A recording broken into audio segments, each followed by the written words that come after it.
Welcome to EVONA Origin Stories, the space podcast where we look to bring you extraordinary leaders from within the sector and their fascinating stories of early life, career, and how they broke into the space industry. Our guest on the podcast today is Kelly Larson, serial entrepreneur and CEO of Aquarian Space. Kelly is a perfect example of why we started this podcast in the first place, to share exciting and diverse space origin stories. After starting life on her parents' farm in rural Iowa, she actually started her early career as a yoga teacher. From here, after a very surprising turn of events, she eventually became CEO of Aquarian Space, the world's first high data rate internet service provider for the solar system, which is really incredible and very exciting work. Kelly is passionate about inspiring other women to join STEM industries and is widely known for her innovative approaches to business. She's got some really valuable and very unique insight that we're excited to share with you.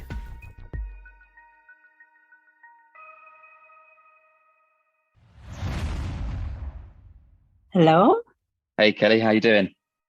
I'm doing really well, thank you. How are you? Yes, all good, thanks. Thanks for taking the time to speak to us today. I appreciate it. How's things? Great. It's a beautiful August. Good. How good. are you? Yeah, all good, thanks. All good, thanks. Thanks again for joining us today. If it's okay with you, we'd love to start back from the early days of Kelly, talk us through where you started in life, where you grew up, school, college, that sort of thing, and sort of eventually how you found your way into your early career in the world of media, events, and health and well-being. Okay, yeah. Well, I'm actually speaking with you today from my parents' farm in Iowa, where I'm visiting, and that was my start. I started on a farm in rural Iowa. It's a very quiet life with lots of stargazing, and I think I think I was just really inspired by the skies and really inspired by what's possible with humanity. And I went through a really, as many people do, I think I went through a very hard time in my teenage years. And when I got through that and got to college, I really saw a lot around unnecessary suffering. And I got really interested with change and how people and cultures and organizations and how large change can happen for individuals or large groups. So that got me really fascinated with transformation and change. And so that's really what drove me into the world that eventually became events and wellness, was just this curiosity of how do you impact change and create it. So I just really followed the threads. What did life bring with opportunities? I was really good at seeing opportunities and saying yes. So I did a lot of really, really fun things, from firefighting to teaching school to building businesses and producing events that were really focused on helping people grow and change, whether it's leaders or really anybody that wants to grow. So I did, some more focused on leadership and some more focused on just the humans evolving into the best version of the human that you can be.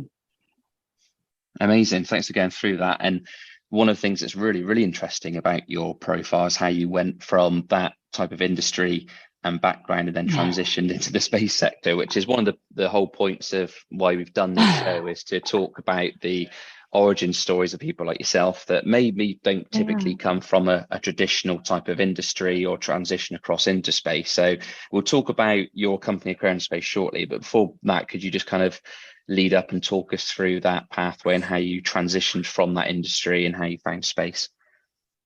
Yeah, I mean, again, one of my superpowers, I would say, is saying yes. I get offered really interesting opportunities, and I say yes, and I learn how to follow the thread and how to take the adventure. So I was teaching yoga, so I built a couple of different yoga businesses, and I was teaching yoga, and I met this very persistent woman in my yoga class who said, I want to understand what you're doing when you're teaching, and and just really wanted to connect. And her name is Becky Strauss. And And I said, okay. And then she said, Anne, I want to introduce you to my best friend who has a really cool business idea. And he'd like to talk to somebody who's built businesses before. And I said, great. And his name is Michael Heckman. So those are my two co-founders. So I met her by teaching yoga, and we became fast friends. And then I met Michael and likewise became fast friends, and then saw that this guy is a real visionary and had really, really saw something that was in need early. And so from there, I said, well, I've bootstrapped wellness companies. I have not fundraised. This is a new thing, but Michael invited me to come in and be a co-founder. And I said, yeah, I'm going to have to learn, but I'll learn and do this with you because I love space and I really like you too. So we did it. And that's really what it was. And I think that's a lot of what people think, that to be in space, you need to start, in junior high or high school prepping to be an astronaut. And like, well, sure. Or in high school at least, or college to start prepping to be an aerospace engineer. Well, sure. That's one path. Absolutely. You can start young and do it.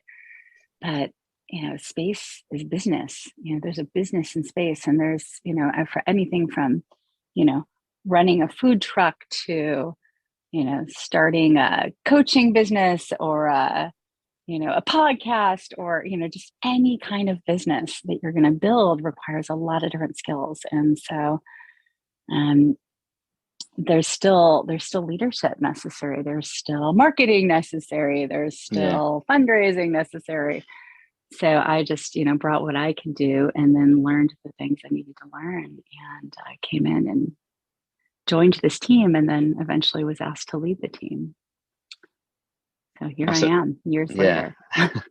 That's an amazing story. And like I say, it's the main kind of ethos behind this podcast. And while we started it, and we were actually, coincidentally, we hosted a talk, a kind of a panel discussion with Mel Strickland from Slingshot Aerospace whilst we were in Utah at the SmallSat conference. And this was everything you've just said there.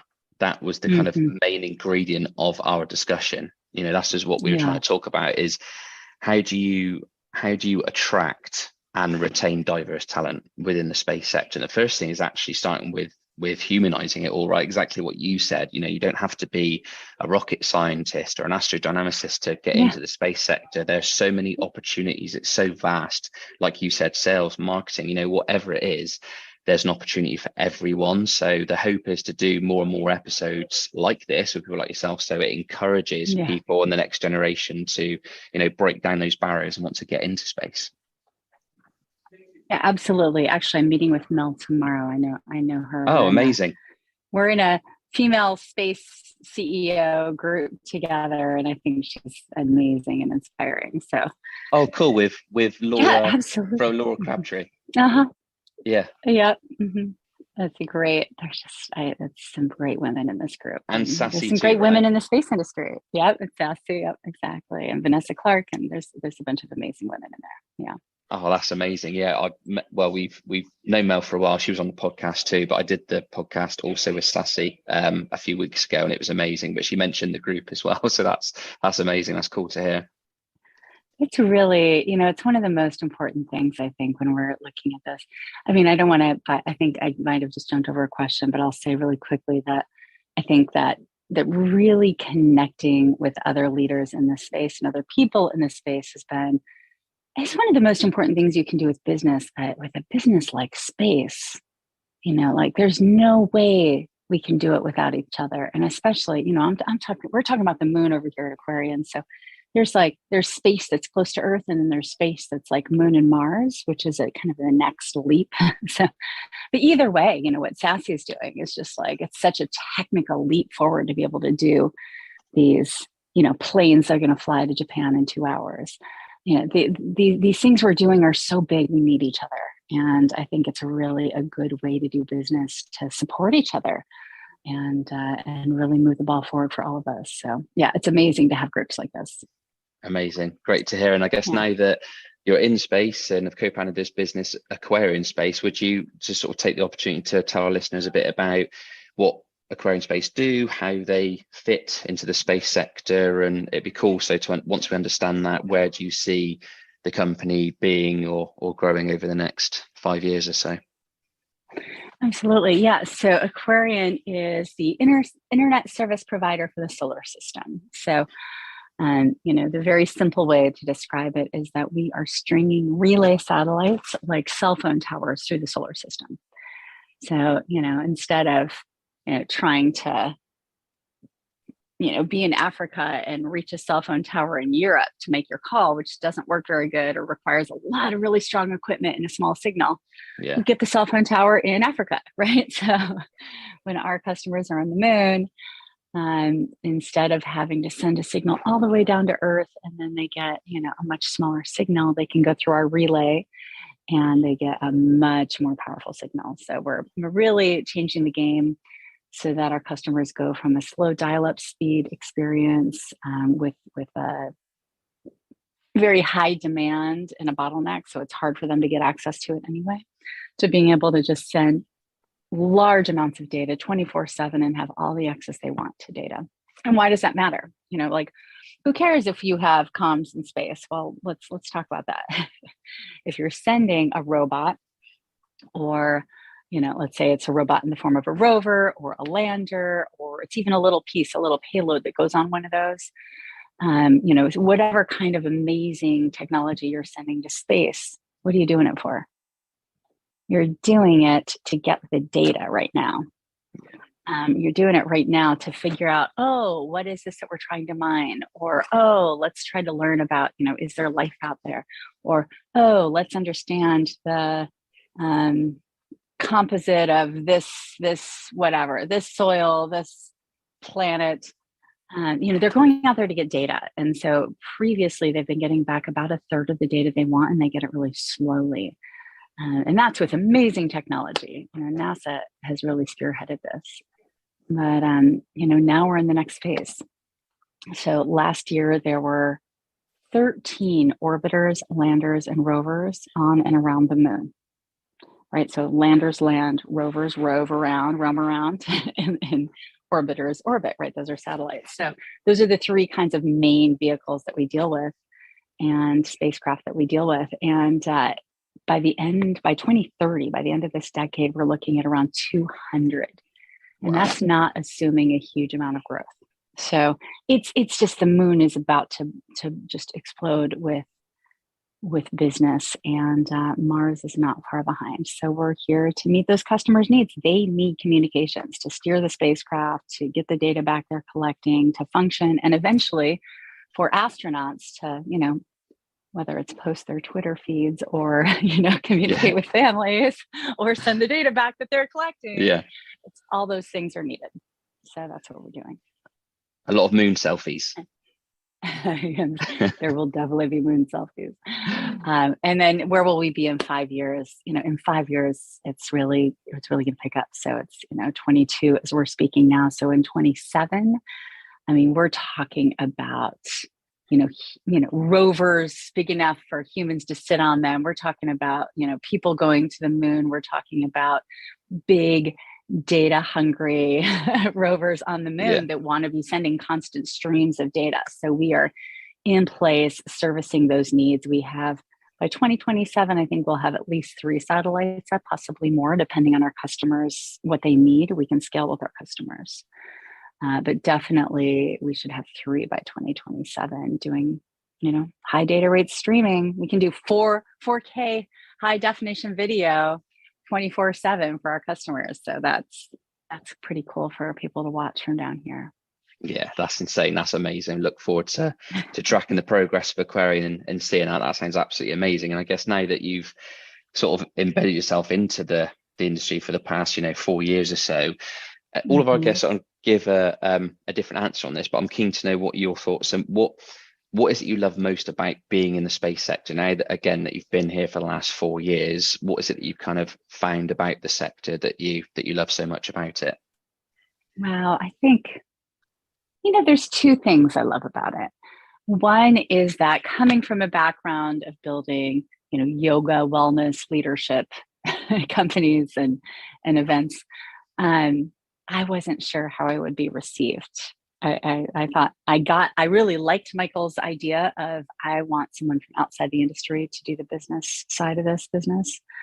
I thought that was really brilliant. I saw the value in it, but I was curious how the industry would meet me. And I have felt so well received and so well supported by leadership and people in this industry. And that is one thing I love about it, is like, wow, just really a community of people that, there's a good amount of open-minded, kind, genuine, let's do this, let's figure it out people that have just shown up in my experience. So that's one thing I love. That's more about my experience. And another thing I love is just so cool. I mean, there's this idea that space is out there, right? Space is this thing way out in the distance, and maybe someday there'll be Star Trek, but space isn't really out there, right? Like, space is right here. We're part of space. Space is part of us, right? Yeah. We have this because we're just in this little beautiful bubble of a planet, this beautiful atmosphere, protecting us. We feel like we're not part of it, but we are.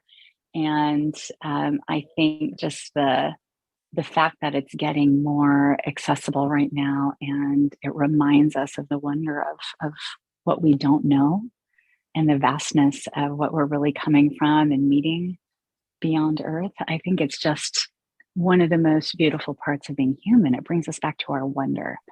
And so to be a part of an industry that's bringing that closer to humans and constantly reconnecting people with awe and beauty, I love that about being in the industry, much less the science that's just, whoa, mind-blowing, constantly beautiful to witness. Yeah, no, absolutely. I couldn't agree more on both counts. And I think the first thing you mentioned, I mean, we've been doing this now with EVONA for the last sort of 4 years or so. So been in the industry sort of same time as yourself. And we had our first major event this year. Because of COVID, we couldn't actually travel over to the US until like the end of last year. So our first event was at the Geointelligence Summit in Colorado, and myself and one of the co-founders, Tom, went, and we were so ridiculously nervous going to it, because we thought we were going to meet all these people, all these PhDs, and how would we be welcomed as potential outsiders maybe. And exactly what you've just said, you hit the nail on the head, really. They were just so welcoming and supportive and so willing to collaborate, and that for us is like, wow, this is like an insane community that we've entered into, where even if people are quote unquote competitors to each other, everybody works together. Everybody seems to have a genuine appetite to want to see others do well in the industry. So that's been amazing for us to witness also.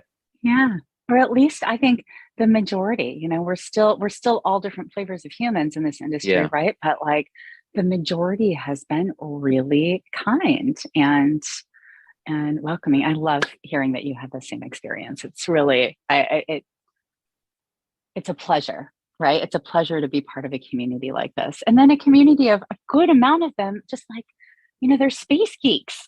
Yeah. And to be a space geek is to be someone who's in love with this kind of untouchable, beautiful, let's get out there and actually touch it. It's you got to be a visionary, and you got to have a love of something kind of profound, I think, to be a space geek.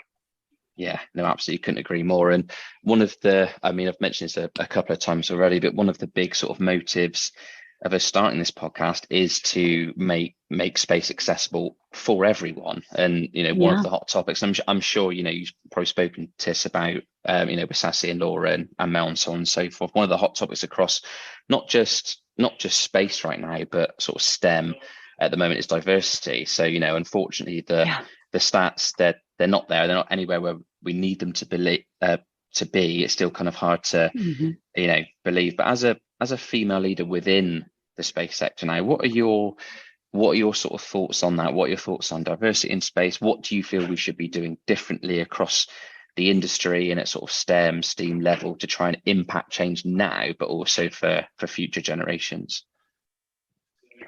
Yeah, it's great. It's a great question. And it's one that it's tricky because running a startup, and I'm really fortunate to be partnered with with a technical partner that has 600. So they are a technical engineering warehouse for aerospace. They're Korean Inc. and they have these 600 top engineers, and they partnered with us in a way that's really unique for us as a startup, right? Because we have access to these 600 aerospace engineers. Which specialists do we need for which thing? And that's amazing as a startup, right? It's incredible. And so there's this way that we want to absolutely have the best of the best antenna expert and the best of the best, payload integration specialist that's been doing it for 40 years and the best of the best. And when you dig into those engineering pools, they are largely very similar demographics. So how do you balance having the best so you are reliable and trustable in a team that's highly investable, which matters, versus having a really diverse team? And you need that, like Michael, my co-founder, had that vision. He's like, let me bring in this woman from very different background to come and help lead this company. How do you bring in that? Because you need that diversity of perspective. It makes you a stronger team. You need different cultural backgrounds, different ethnic backgrounds, and that's going to help, right? So certainly on our engineering team, we do our best to bring in to optimize for diversity there. But outside the engineering world is really like right now where I guess, easier to look at, like, okay, who else do we have on the business side? Who else? What do we need? What roles do we need? And can we optimize for more diverse people here? Like, I don't need my chief of staff to have an aerospace background, but great that she did have some experience with another aerospace company. I don't need I don't need every position to have an aerospace background. So where can I bring in that diversity from other roles? I think is an obvious place to do it. Now, on the engineering side, yes, you can look and be open, and we are doing that, to some more diversity in our engineers. But I think the biggest thing, I like kids. I like talking to kids. I used to teach high school. So, I think that's one thing we can do is, the biggest challenge for me running a startup is I don't have a lot of time to go make those connections. But anybody that reaches out to me and invites me to come talk to a classroom, I am going to prioritize. I'm going to get it in there. I'm going to make it happen. If it has to bump into my free time. I'm a mom of a toddler, so free time is a funny word, but it has to go outside the workday, because the workday is really focused on fundraising and technical development. I'm going to make time to go talk to kids, teenagers, and tell them, hey, come, this is a cool place to work. Check it out. And I think specifically, it would be of service for people in the industry to find schools in underrepresented areas, with underrepresented populations that are more diverse. I come from poverty, so I think going to places where there are kids in poverty, a lot of times those kids are really hungry for opportunity, and they're not sure that they can really take it. They're not sure that it's really there's an opportunity for them. And I think the more we can go into alternative schools, the more we can go into places with those underserved teenagers and populations and talk to them about, hey, what do you want to do? Hey, what about space? Are you interested in space? Do you like space? Do you like to look at the stars? Let's talk a little bit about what kind of jobs there are in space, because there are a lot. That's probably what I would suggest. And I think this podcast is helpful. So thank you. Thanks for getting the word out. Really. Yeah, no, absolutely. No, thank you. And I couldn't agree more. And when we first started the business, we basically agreed between us four when we started it that all the employees that we would hire, we would, a part of their onboarding process, we would have them go through what we call here in the UK, the STEM Ambassador program, where they basically enroll in the STEM initiative. Is a government initiative over here, by the way. It costs nothing, and they enroll into it. But it means a part of that, as a STEM ambassador, it means that once you're enrolled, you have to do between 3 and 5 events per year to keep your ambassadorship, basically. And it means that you can so you can either hold an event, you can chair an event, you can join an event, but you can do what you want. And what we try to encourage the guys here to do is, when they do an event like that at the schools and all that kind of stuff that you mentioned, is to try and try and make the session relatable to the audience. Yeah. And what we found was, when we first started doing it, is we were going way too older. We were going into like colleges and universities, and actually we've realized since doing our own research and statistics is that it's far too late. We need to we need to go younger, to try and encourage people at an earlier stage to preserve the industry, essentially. Mm-hmm. Absolutely. Makes sense to me. I mean, I just having worked with college kids and high school kids, and it seems like that middle school to high school range is a really smart place to just have some conversations, have some sit down. Hey, what's exciting for you? Hey, have you ever thought about space? I love it. That's a great program. Yeah, absolutely. And just sort of, I guess, sticking on that point, and I guess it doesn't necessarily always mean the younger generation, but the next thing I wanted to sort of talk to you about was failures and achievements. I think with that, again, not to stick on the younger generation, it can be any generation, but with various, social media platforms and the internet, all that kind of stuff, I think people always see the highlight reel of successes and achievements and sort of like the end product of that person's journey and what it led up to it. But what they don't always see is the bad times, the grind, the sacrifices that sort of lead up to that big picture and that end goal. So what would you, I guess, over your, career or life or whatever it is, what would you consider, so far your biggest failure or biggest learn? And what did you learn from that? And on the other side of that fence, what would you consider your biggest achievement career to date? Wow.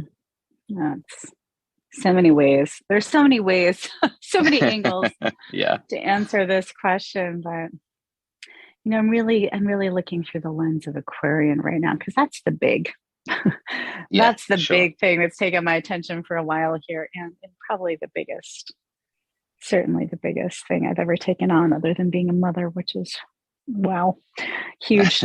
I think the biggest failure first of all, I want to say that Michael, I'm going to keep referencing Michael today. I love that because he's a really good man.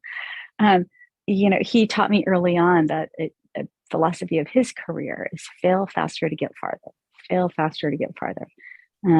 So fail faster. And of course, in aerospace and technical, that is like in the like early testing, because you have to do it right in space, because you don't get multiple shots most of the time. But when it comes to business, fail faster to get farther. And I think we've done really well with that. So, we had a number of failures early on, but I would say the biggest thing was we really didn't put together. I didn't know. I'd never built a company in this way. We didn't know really how to set up, for example, the equity investing among co-founders, kind of proper co-founder agreements. And we also didn't fully understand what was needed around, what we would need to be pitching, what would be viable initially. So the early phase of this company, we really had the wrong configuration. There was another co-founder that I didn't include in the initial story, who was there at the beginning of the earlier phase of this company, and in both the technology that we were trying to pitch and the co-founder configuration was really didn't work. And it was a big, hard lesson and a lot of time and energy, which time and energy is money, right? So there was a lot. It was hard. It was a hard mistake. It was a hard mistake to navigate. It was a hard, and, co-founder conflicts, and, it's definitely one of the big learning things of starting a business is how to navigate those. And Becky and Michael and I have gone through, it's like family, it's like your business. We say you're business marrying somebody if you're going into business, and it's a big thing to navigate, marriage or business marriage. So how do you do it well? And when it's not going well, how do you, create the separation, and setting yourself up at the beginning for that in a smart way was something that we did not do. And we got to deal with, and now we're good. And now we've renamed ourselves. We've really rebooted. We're really a fresh company, I would say, at the beginning of 2020.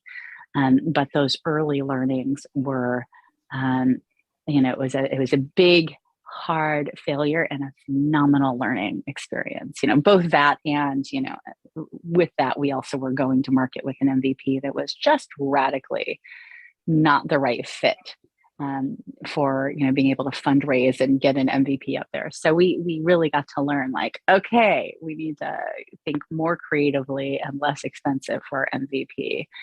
And we really need to have the right co-founders and the right co-founder agreements up front. So now I know if I ever start a fresh one after this, that I'm gonna set things up differently, and I'm gonna be really smart about the MVP strategy. So those were kind of 2 in 1 that happened at the early end of this business. That's on the failure side. That said, oh my gosh, trying to think how I want to. The last year has been such a series of wins. People, you go out and you say you're co-founding a space company that's going to the moon, and you get some looks, and you take a while to get some money in the bank, and you get some looks, you get some doubts, you get some people saying, "What are you doing?" And I think, this last year we went through Space Camp with Seraphim and Seraphim Capital. And and they made this announcement that our cohort represented the top 5% of all seed stage space tech startups globally. And I think the next day was when I first pitched to Tim Draper's team. And then Tim Draper ended up leading our round. And I would say just getting that affirmation, from Seraphim, who was just digging in, really saw all sides of us, having Tim's faith to lead our round and closing that round. And then just these incredible partnerships that we've been leaning on, including with Korean that I mentioned. It's just been this series of wins. And I think taking Aquarian from this what are you doing phase with the wrong, kind of the wrong plan initially. It even had a different name to, Aquarian Space now, funded. We have incredible conversations with partners and customers happening right now. I mean, we have so many breakthrough things coming together right now. It just feels like this year of achievements. And it is definitely the biggest, career achievement of my life to just be doing the work I'm doing right now with Aquarian. So those are a few of the kind of highlights of it. And it's like, wow, I had my gut said to stick with this, and I'm so glad. I'm also maybe just a highly committed person. I'm glad, maybe stubborn. I'm glad. So that feels like we're achieving. Oh, amazing. Right, that's great to hear about. That was such an amazing moment with the Seraphim guys, and having that realization. I think the whole learning piece you mentioned. It's all kind of hindsight's a wonderful thing, isn't it? I think if you never kind of acted or executed, then you can't have any progress. It's the classic analysis for paralysis. Yeah, I think most people that just get unsuccessful, they just do, and they learn along the way. I mean, us all started the business 4 years ago, and I feel like we're still learning now. And it's like, if we knew what we knew, if we knew what we knew now 4 years ago when we started the business, it's like, God, we could be like 10x right now. But it's like you can't sort of dwell on those things. Totally. It's a learning process, isn't it? And like it's fun as well. I think that's one thing I'm learning is you have to. I think when you're driven, resilient, whatever you want to call it, I think most successful people have a level of impatience about them. They want everything yesterday, but it's when you stop and just kind of express some gratitude towards how far you've come in such a short space of time. It's amazing, and learning to enjoy the process, even the headaches and the bumps in the road. Yeah, like it has to be. It's like working a puzzle or playing a game.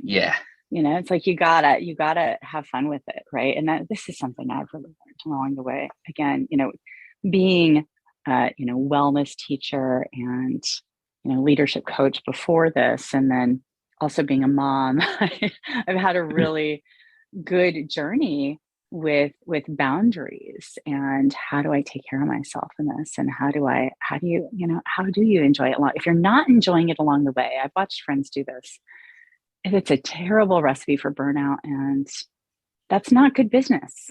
No. Actually, right? I believe that really good business involves healthy humans. So yes, you want to get things done, absolutely, but you can work smarter. You can work smarter and get enough sleep. There's pretty good research out there that shows that getting enough sleep and actually taking care of yourself makes you more productive, but actually being happier, like having time. I have okay, when I'm not working, I'm with my son and giving him my attention. I try to, that's also always a learning. Let me be clear. I have to practice sometimes and say, okay, I'm putting my phone on airplane mode at the end of my workday until my son goes to bed. I only get 2 hours with him in that stretch, or 3 hours, depending on which time zone I'm in.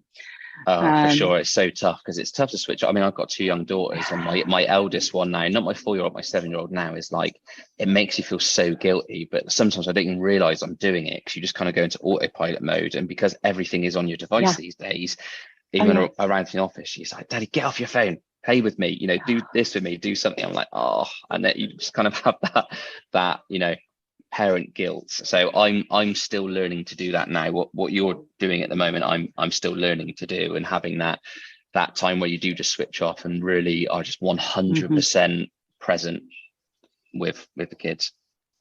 Yeah, I mean, I'm still learning. Let's be clear. Sometimes I do that, and sometimes I don't. And then I'm like, I think I have to do it. I have to make myself do it, and then I'm actually more present when I get those emails where I'm like, oh, I want to respond right away. It's an investor. It's a this, I need to respond quickly. Okay.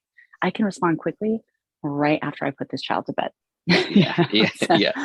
And I'm more present with work and more present with my child and more present with myself that way. And I'm still learning, but yes, being healthy and enjoying the ride, I think is important. And the minute I find myself as a mother or as a business leader, the minute I find myself getting stuck in the frustration or the doubt or the whatever, the minute I realize I'm not in the right place, right? It's like this practice of coming back to what I love about it. Wait a minute, this child is amazing. Wait a minute, this company, this is such a cool experience. What do I need to do to reset in myself to have fun? I mean, there are moments when I'm reading a 50-page legal document and I'm just like, all right, I'm just going to put myself in a beautiful situation with no distractions and deal. That might not be my joy ever. But it's interesting if I let myself make it interesting. Yeah, no, 100%. Where do you find that internal reset, right? Because otherwise it's a lot. Yeah, couldn't agree more. And the next question is it's a 2-part question, but it's again kind of leading back to the whole purpose of trying to make these podcasts is not just useful but also resourceful, to people learn. I'm sure people, when they listen to this episode when it gets released, they'll find this so incredibly resourceful in terms of the pearls that you've dropped so far. But what would you say are the best resources that you've identified and utilized over the years, and whether that be courses or programs or mentors that first of all have helped you transition into the space sector over the last 4 years? So that's the first part of the question. The second part is for that person right now, and this person could be an engineer, a software developer, a marketing person, a solicitor, whatever it is, for that person who is kind of looking up at the stars, so to speak, and wants to get into the space sector, but for whatever reason they feel it's beyond their reach, right? They're thinking it's rocket scientists, it's PhD people, it's not for me, I'll never be able to get into space, whether they have a technical or non-technical background. What advice would you give for that person looking to enter into the space sector in 2022 or beyond? Oh, there's so many layers to that question. First of all, I want to just to double click on what we just talked about, that as you're transitioning, one of the best resources is really knowing how to put yourself in a good place. So that's yourself, and knowing yourself and taking care of yourself and trusting yourself to do something different, I would say is, home base. And then going beyond that, because that's, especially if you're looking at entrepreneurship or making a big career change, you need that. You need to like remember your own self-sourcing. Now, if we're talking about entrepreneurship, Seraphim Space Camp works with early stage. It's an early stage accelerator, and it was, I went in a little bit arrogant. I had done quite a bit of learning and quite a bit of, pitch learning experiences. And I thought I had my pitch pretty well dialed, but I listened to my gut, and my gut said, when I got invited to apply for this, I said, check this out. And I just really, really felt like I needed to explore it. And then it made sense. So I went in and I was humbled. That's what happens. I find again and again is I'm, where I get my greatest learning, I'm humbled, and it's great. So yeah. Seraphim Space Camp, if you are an entrepreneur. So doing a good accelerator, that one I think is an extraordinary one. Was huge for me. They really went through every aspect of the business, every aspect of the pitch, and gave deep learning of the why, the how, brought in experts. They spent, there were maybe 7 or 8 of us in the group. I want to say maybe 7. And the amount of time we spent with the team, the investor team themselves, giving us feedback on the pitches and coaching us, it was just really, so that was one of my, great resources, that and excellent advisors. So from the beginning, I had one advisor who's now a board member. His name is Nathan Otto, who is just a really sharp businessman and a friend that I knew I could trust. And so I had someone from outside the industry, again, just advising me on the business side. So on the entrepreneur side of resourcing, like finding a good, experienced business person that you can trust to be an advisor that's maybe outside your industry is helpful. Now, that said, then finding advisors in the industry, wow, I have been really, really fortunate. And I like people, so that helps. But to find great advisors. So again, on the entrepreneur side, finding advisors, just reach out to people. Who are some of the interesting influencers on LinkedIn? And the space industry is very active on LinkedIn. So if you don't know that, go onto LinkedIn, find some influencers that are interesting and ask them, if you have a business idea, ask them if you can have a phone call with them. If they're in your area, ask them if you can buy them lunch. Everybody's got to eat. Somebody asked to buy me lunch and has some business questions. I'm going to probably say yes. So on the career side, again, I think similar thing, go on to LinkedIn, find people doing the job you want to do, find people maybe in the company you might want to work with, and start to see who will get on the phone, talk to people. Even if you're not a people person and you don't like people that much, find someone that resonates with you and just get some phone calls. I think that people are the best resources, and there are a lot of people out there that are happy to make a referral, make an introduction, help you out. Most of them aren't looking to get paid. Many of our advisors specifically said, "Oh, I'll help you for free. I don't need to advise." And I said, "Okay, but would you actually like to be on a journey with us for a few years? Because then we'll be happy to work with you in a formal way here." So that's probably my biggest advice on. So LinkedIn is a resource, and then humans on LinkedIn, find some that resonate with you and talk to them and ask them questions. Yeah, absolutely. We've definitely found the same thing with our current advisory board as well. That's exactly how those relationships first started. And that kind of also stems back to what we said earlier on in the episode around just how welcoming and helpful everyone is in the community as well. Everybody is willing to help, or if they can't, refer you to somebody. So yeah, that's amazing. I couldn't agree more. And I think it's just having, like you mentioned, it's always just having the confidence to ask the question, because a lot of people just never ask. So if you don't ask, you won't get. Exactly. I want to double click on that, because it's like, it's not just asking hey, will you have a conversation with me? But when you're in the conversation, it's the asking, would you, can we have another call? Or would you consider advising for us? Or would you make that introduction? Or can I use your name when I reach out to this person? Like, actually ask the bold thing, and with that, there is a way. So this comes back to internal resourcing. celebrate the rejection. When someone you really wanted to work with says no, just appreciate, like, that person was not a good fit for this. I'm so glad I asked, and now I know that's not the right fit, and I'm moving on to the next. It's the same with, investors. It's like, okay, that wasn't the right fit. Okay, great. I'm so glad we're clear on that. Right? Celebrate the no, because it's one last thing to track, and move on to the next. So, same with this. It's like you fail faster to get farther, right? Get comfortable with rejection, and every rejection is going to lead you toward what you're seeking, whether it's the new job or the advisor for the company you want to build, or just the friend in the industry. Like, let yourself get rejected, and don't take it personally. Yeah, no, absolutely. I couldn't agree more. And our final question is, you've kind of already touched on it, but what are your thoughts just in terms of that kind of space satellite communications sector that we kind of discussed about, and where Aquarian involved? How do you see that part of the sector evolving over the next 5 to 10 years? I was specifically talking about the moon. There's so many answers to this, right? There's the Earth local, is how we internally reference it. It's right. Everything from Geo down to Meo, down to Leo, down to Earth is what we call Earth local. And that's a very different, it's similar but different, right? The whole telecommunications industry here on Earth, it's in space for Earth. And there are some extraordinary things happening there already, right? Like, we are tracking shipments. We are, in supply chain information. We are understanding what's happening in climate changing. We are using it for so many things right now that, we didn't even understand were possible even 10 years ago, 20 years ago.